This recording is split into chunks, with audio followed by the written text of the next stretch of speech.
Bonjour et bienvenue dans la quatrième et avant-dernière partie de Dieu, mythe ou réalité, approche et scientifique.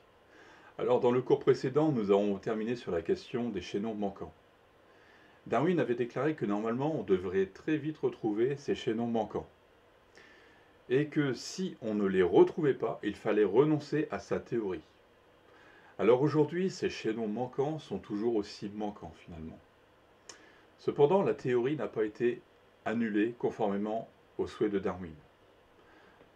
Toujours est-il qu'aujourd'hui on peut se poser la question: existe-t-il une évolution aujourd'hui? Darwin a basé ses conclusions sur les pinsons notamment, et il a observé une évolution de l'épaisseur du bec en fonction des années. Par exemple, lors des années de sécheresse, les pinsons à bec fin rencontraient des difficultés à se nourrir, ce qui pouvait entraîner leur extinction. Les pinsons à gros bec se développaient alors. C'est ce que l'on appelle la sélection naturelle. Lorsque les années étaient humides, les pinsons à bec fin se développaient alors.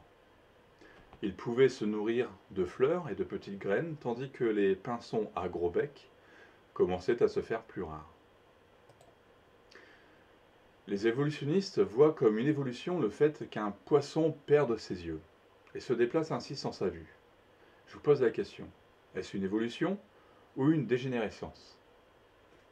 En effet, c'est bien une dégénérescence. Certains vont affirmer qu'il y a bien une évolution. Il suffit de regarder les vaches qui donnent de plus en plus de lait, par exemple. Cependant, il ne faut pas confondre macro-évolution et micro-évolution. À l'origine, il y avait une espèce de vache, les aurochs.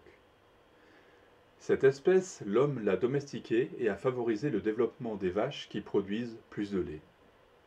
L'homme a donc fait des croisements pour arriver à ce but. C'est pareil pour les chiens ou les chats. L'homme a fait des mutations génétiques, des croisements entre les races pour obtenir soit un plus gros chien ou un plus petit chien, soit un chat à poils longs, soit un chat sans poils. Par exemple, sur l'image de gauche, vous avez le ratier de Prague. Il mesure 23 cm pour un poids de 4 kg. Et nous avons par exemple le Saint-Bernard, qui mesure 90 cm et pèse 90 kg. Nous voyons par là de grandes différences. Seulement, ce sont la même espèce. Si l'on regarde un fossile de scorpion, image de gauche, il ressemble étrangement au scorpion que l'on connaît aujourd'hui. Et si l'on regarde un fossile d'antilope, il ressemble à une antilope d'aujourd'hui. Des fossiles de pélicans, de libellules, de moustiques ont été retrouvés, et je vous laisse deviner quoi? Eh oui, ils ressemblaient bien aux animaux que nous côtoyons aujourd'hui. On retrouve aussi une microévolution chez les virus. Ils se développent et deviennent plus résistants aux antibiotiques. Et très souvent, les évolutionnistes disent que les mutations rencontrées dans les bactéries sont une preuve de l'évolution. Mais dans le sens pour eux d'une macroévolution. Seulement, les bactéries restent des bactéries. Elles ne se transforment pas en une autre espèce. Il y a bien certaines bactéries qui deviennent résistantes aux antibiotiques, mais ce n'est pas la majorité. Et d'ailleurs, heureusement pour nous. Mais on doit se poser la question de savoir si c'est une évolution positive ou une évolution négative. Alors une évolution doit nous conduire à nous améliorer. Elle doit nous entraîner vers le haut. Par exemple, lorsqu'un professeur dit que le niveau scolaire de tel élève a évolué, c'est pour dire qu'il a eu de meilleures notes. Dans le cas contraire, on parle plutôt de dégradation. Les études démographiques montrent que nous vivons plutôt plus vieux. Cependant, nous devons être vigilants. Parce que oui, nous vivons de plus en plus vieux, cependant, de plus en plus mal aussi. Alors, s'il n'y avait pas tous les médicaments et le confort médical, notre vie serait plus courte. Et alors, nous verrions que la courbe démographique partirait beaucoup plus vers le bas. montrant ainsi que nous vivons beaucoup moins longtemps que nos ancêtres. Alors aujourd'hui, il faut savoir que l'âge moyen sans les médicaments est estimé à 40 ans. Tout ce que nous connaissons a une fin. Nos véhicules iront à la casse, nos maisons un jour seront rasées, et même ce corps s'arrêtera de vivre. Même cette terre d'ailleurs, un jour elle sera détruite. Tous les scientifiques en sont convaincus, qu'ils soient athées ou croyants. Nous voyons de plus en plus de nouvelles maladies génétiques.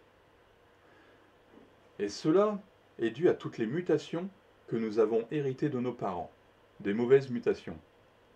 Alors non, la thèse de l'évolution ne tient vraiment pas la route. Nous allons plutôt vers une régression, ou plutôt une évolution négative. Nous avons vu qu'un être humain est composé de milliards de cellules. Alors il y a les cellules nerveuses, les cellules visuelles, des cellules dans le sang, dans les muscles, etc. Bref, il y a plus de 200 types de cellules différentes. Bon, maintenant, ce schéma-là, vous le connaissez par cœur. Nous avons vu que toutes les cellules sont composées d'un noyau qui possède toutes les instructions nécessaires à la fabrication de cette cellule. Mais nous avons aussi vu que tous les êtres vivants contiennent de l'ADN. Que ce soit les plantes, les bactéries, les mammifères, et donc finalement aussi l'homme. Cet ADN contient l'encyclopédie de la vie. Mais ceci, Darwin ne le savait pas. Je rappelle que le matériel scientifique a évolué. Du temps de Darwin, son matériel n'était pas le nôtre aujourd'hui. Aujourd'hui, nous avons du matériel scientifique beaucoup plus puissant. Alors il faut savoir que, par exemple, ça Darwin ne le savait pas, il y a 3 milliards de lettres génétiques qui sont nécessaires pour un être vivant à l'intérieur d'une cellule. Le génome humain, c'est 20 à 25 000 gènes. Et cela ne représente que 1,5% de l'information génétique. Le reste étant considéré comme de l'ADN poubelle. Alors, il y a quelques années, on disait que le gène du singe ressemblait à 98,8% à celui de l'homme. Bon, par contre, il faut savoir aussi qu'entre la souris et l'homme, il y avait une ressemblance de 99%. Bon, physiquement parlant, on ressemble plus au singe. Génétiquement, on ressemble plus à la souris. Mais aujourd'hui, avec les nouvelles avancées de la science, on s'aperçoit que les calculs sont faux. Au début, les recherches n'étaient portées que sur l'ADN codant, ce qui représente donc seulement 1,5% du génome humain, puisque, je le répète, le reste était considéré comme de l'ADN poubelle. Or, il est important de prendre en compte le reste, donc finalement cet ADN poubelle. Et là, les nouvelles études montrent que l'homme n'a plus que 85% de ressemblance avec le chimpanzé. Alors pour la comparaison entre plusieurs hommes, nous arrivons à 99,9%. Revenons-en à la comparaison entre le chimpanzé et l'homme. Alors c'est vrai qu'il y a une forte ressemblance, et d'ailleurs c'est cela qui fait dire que nous descendons du singe, du chimpanzé. Alors, pour que ce chimpanzé devienne humain, il faut 20 millions de mutations génétiques. Il faut savoir déjà qu'un chimpanzé possède 48 chromosomes, tandis que l'homme n'en a que 46. Alors, les recherches en génétique ont prouvé qu'il y avait une impossibilité que des chromosomes se soient fusionnés. D'ailleurs, il faut aussi mentionner que le singe n'a pas de larynx, ce qui l'empêche de parler. Il ne peut pas parler. Ça fait quand même beaucoup de différence. Alors prenons en exemple l'Australopithèque, qui est considéré comme notre ancêtre commun et qui serait apparu il y a soit 4 millions d'années, soit 1 million d'années. Alors pour que les mutations se fassent, il faut d'abord qu'une première lettre apparaisse. Une première lettre génétique. Mais aussi, il faut que cette lettre persiste avec le temps. Puis, il faut que d'autres lettres apparaissent pour former un mot génétique. Alors, il faut ensuite que ces mutations s'accomplissent dans le reste de la population de chimpanzés. Gros projet. Bref. Pour qu'une seule lettre soit transformée, il faut 1,5 million d'années. On va plus loin. Pour qu'une deuxième lettre apparaisse, il faut 84 millions d'années. Alors, je rappelle que l'Australopithèque est apparu il y a au maximum 4 millions d'années. On continue. Pour qu'une troisième lettre apparaisse, il faut 376 millions d'années. Pour que 4 lettres apparaissent, il faut 1 milliard d'années. Pour que 6 lettres apparaissent, il faut 4,5 milliards d'années. Alors je rappelle que Lucas, Last Universal Common Ancestor, ou dernier ancêtre commun, universel, est apparu il y a 3,8 milliards d'années. On termine. Pour que 8 lettres apparaissent, il faut 18 milliards d'années. Alors je rappelle que l'univers n'est pas encore formé à cette époque. Face à ce gros problème de temps, certains scientifiques travaillent sur une nouvelle explication en essayant de repousser notre ancêtre commun plus loin dans le temps. N'oubliez pas que Darwin a postulé pour une évolution lente qui ne peut pas faire de saut. Voyons cela. Lisons dans son livre, pages 265-266, dans l'origine des espèces. Enfin, bien que dans beaucoup de cas il soit très difficile de faire même la moindre conjecture sur les transitions successives qui ont amené les organes à leur état actuel, je suis cependant étonné en songeant combien est minime la proportion entre les formes vivantes et connues et celles qui sont éteintes et inconnues, qu'il soit si rare de rencontrer un organe dont on ne puisse indiquer quelque état de transition. Il est certainement vrai qu'on voit rarement apparaître chez un individu de nouveaux organes qui semblent avoir été créés dans un but spécial. C'est même ce que démontre ce vieil axiome de l'histoire naturelle dont on a quelque peu exagéré la portée, natura non facit saltum. La plupart des naturalistes expérimentés admettent la vérité de cet adage, ou pour employer les expressions de Milne Edwards, la nature est prodigue en variété, mais avare d'innovation. Pourquoi, dans l'hypothèse des créations, y aurait-il tant de variété et si peu de nouveautés réelles? Pourquoi toutes les parties, tous les organes de tant d'être indépendants, créés, suppose-t-on, séparément, pour occuper une place séparée dans la nature, seraient-ils si ordinairement reliés les uns aux autres par une série de gradations? Pourquoi la nature n'aurait-elle pas passé soudainement d'une conformation à une autre? La théorie de la sélection naturelle nous fait comprendre clairement pourquoi il n'en est pas ainsi. La sélection naturelle, en effet, n'agit qu'en profitant de légères variations successives. Elle ne peut donc jamais faire de saut brusque et considérable. Elle ne peut avancer que par degrés insignifiants, lents et sûrs. Alors, natura non facit saltum, la nature ne fait pas de saut.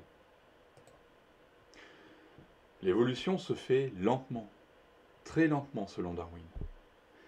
Et donc, à l'aide de ce calcul de temps, pour que se produisent les mutations nécessaires pour passer du singe à l'homme, nous voyons qu'il faut vraiment beaucoup de temps. D'ailleurs, un temps qui est supérieur à l'âge de la création de l'univers. Nous faisons donc face ici à une impossibilité. Nous sommes loin des 20 millions de mutations pour passer du singe à l'homme. Et ici, nous ne prenons pas en compte les mutations délétères. Pour information, il y a 3 milliards de lettres A, C, G, T dans le génome humain.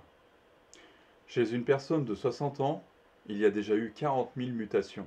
Et ces mutations sont d'ailleurs la cause du vieillissement et, à terme, conduisent au décès. Nous héritons de nos ancêtres des dizaines de milliers de mutations mauvaises. Mutations que nous transmettrons à nos enfants en plus grand nombre. Allez, encore quelques petites lectures de Darwin confirmant qu'il faut vraiment beaucoup de temps pour que l'évolution soit un fait avéré. J'admets complètement que la sélection naturelle agit d'ordinaire avec une extrême lenteur. Elle ne peut même agir que lorsqu'il y a dans l'économie naturelle d'une région des places vacantes qui seraient mieux remplies si quelques-uns des habitants subissaient certaines modifications. Nous trouvons cela dans la page 153. Allons à la page 127.